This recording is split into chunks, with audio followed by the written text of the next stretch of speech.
கர்த்தருக்கு ஸ்தோத்திரம். ஏசையா புத்தகம் 1வது அதிகாரம் 19வது வசனம். நீங்கள் மனம் பொருந்தி செவி கொடுத்தால் தேசத்தின் நன்மையை புசிப்பீர்கள். கர்த்தருடைய சத்தத்திற்கும் சித்தத்திற்கும் மனம் பொருந்தி செவி கொடுப்பவர்களுக்கு தேசம் தன்னுடைய நன்மையை கொடுக்கும்.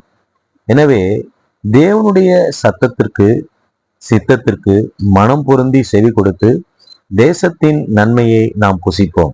இந்த வார்த்தையின்படி ஜெபிக்கலாம். தகப்பனே, உமக்கும் உம்முடைய திட்டத்திற்கும் மனம் பொருந்தி செவி கொடுக்கும்படியாக எங்களை ஒப்பு கொடுக்கிறோம். தேசத்தின் நன்மையை புசிக்கும்படியாக எங்களை ஆசீர்வதிப்பீராக. இந்த வார்த்தையை ஜெபத்தை கேட்கிற ஒவ்வொருவரும் தேசத்தின் நன்மையை புசிக்கும்படியாக மனம் பொருந்தி உமக்கு செவி கொடுப்பார்களாக. இயேசு கிறிஸ்துவின் இனிதான நாமத்துல ஜெபிக்கிறேன் தகப்பனே. ஆமேன், ஆமேன், ஆமேன். God bless you all. கர்த்தர் உங்கள் எல்லோரையும் ஆசீர்வதிப்பார்.